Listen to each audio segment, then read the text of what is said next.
assemblage of a few essays that I've written over the course of the past few months. And then I'll abruptly transition into some creative work. This register depends upon the co-presence of duration and the sentence, that is, both predicate, both sustain. If duration is a problem of the sentence, then the inverse must be true. The sentence is a problem of duration. This inverse is both the inverted sentence and the articulation of duration, which is also inverse, which is also multiple, which seemingly contradicts. Note that inversion, much like duration, much like the sentence, returns, that is, disappears. Note that returning, that inverting is exhaustive, that exhaustion is perhaps lodged in the medium, lodged in the material. This register returns, this medium returns to the failure and attempt of determining the indeterminate, of risking appearance, disappearing.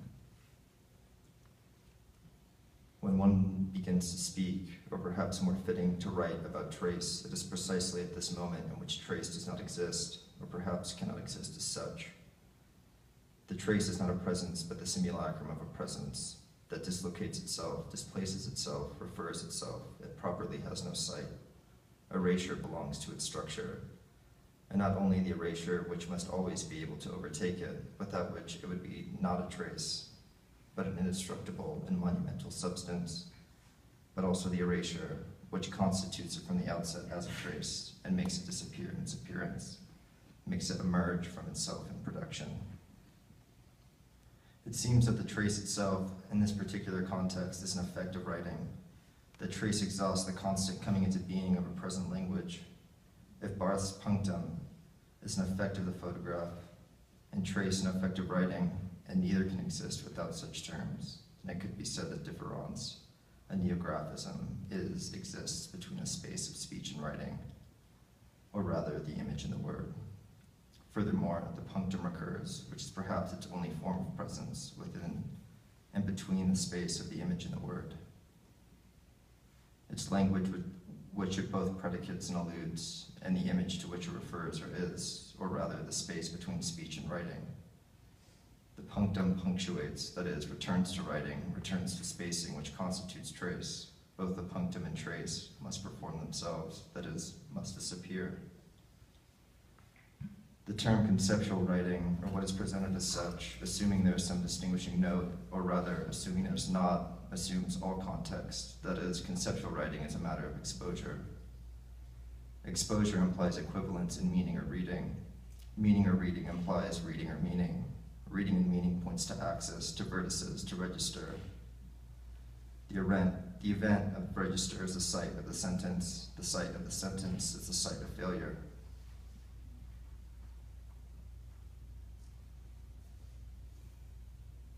Prologue. 2. Infidelity is a list, and we must begin with the possibility of that total system. 3. Logic proper is the formal science of fetishization, that is, a picture of the developed photograph. 5. Count the first word by the desire to displace the other and its double, and work to reduce the difference. 6. Note absence, that is, the meaning of absent is absent. 8. Repeat. Notes on textual materiality. 1. Writing, in reference to its historical definition, attempts to record, that is, to arrive. Notes on representation.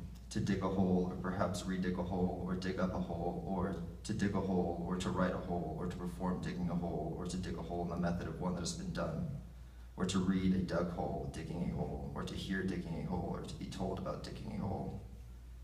2. To read context, to expose, is to open a letter. Notes on letters. I opened a letter in these words, contents. I wrote a letter which I did not receive, but was sent to a location in accordance with its destination. There is a small patch of grass, a rusted shovel, a mirror, a web hanging softer than I can whisper. There is a perversion of artifice, the violence of forgetting and forgetting. 3. Note that letters embody failure.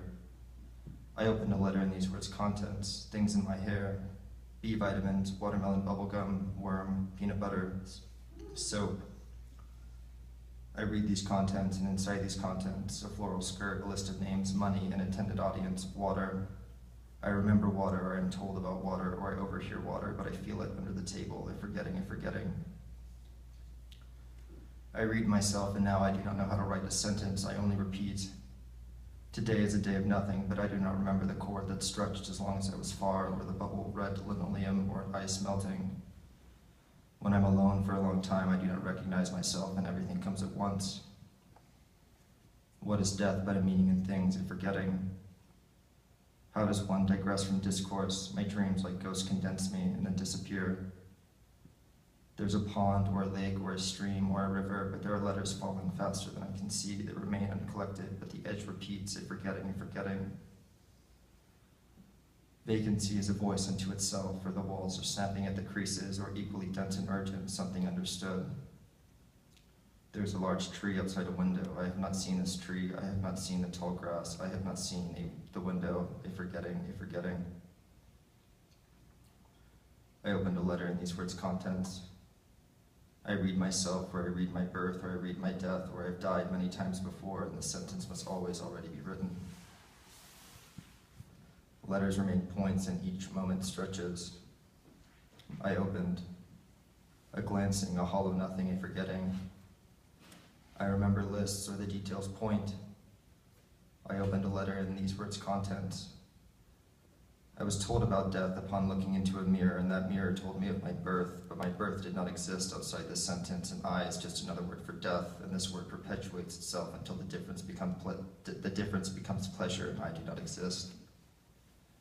This is situational, and my condition digresses as the sentence hollows into a life now ended, where the sentence traces the shape of my body. What I cannot forget, the mirror remembers, or grammar is a matter of equivalences, or I cannot see myself through the water, but my shape repeats.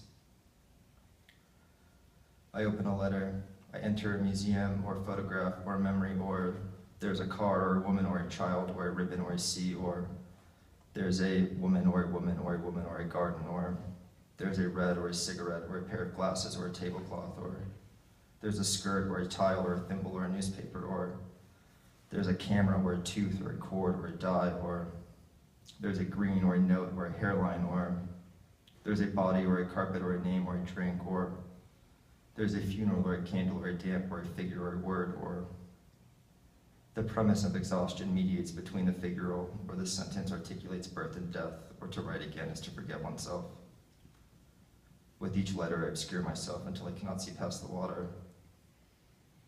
I continue sinking, or I wonder to what particular extent my death is lodged in words, or my shadow is already divided, or to resist falling, or each thing is put into its proper place. There is a momentary shutting, not even holding a subject arises, that is to say, something arises. In the performance of obligation, the corner of the sentence is one condition, but it resists not to order, but to unorder. The word was lost, that is to say, it already began many times. The difference can be felt, but time cannot be divided to disperse the trappings of a life now ended. A condition would remain unknown, that there be no mention of a name. Between pleasure and possibility, there exists a certain relationship, and one attempts to reduce the difference. The most secure but most secret residence is in a place without place, is a sentence in which one finds oneself. A map that is not circumstantial but closely connected to without saying that many of these language events represent. The question of repeating oneself elsewhere, or to no longer have a face, or who was the most illegible. No one knows sometimes, there is no record at all, and returns to silence.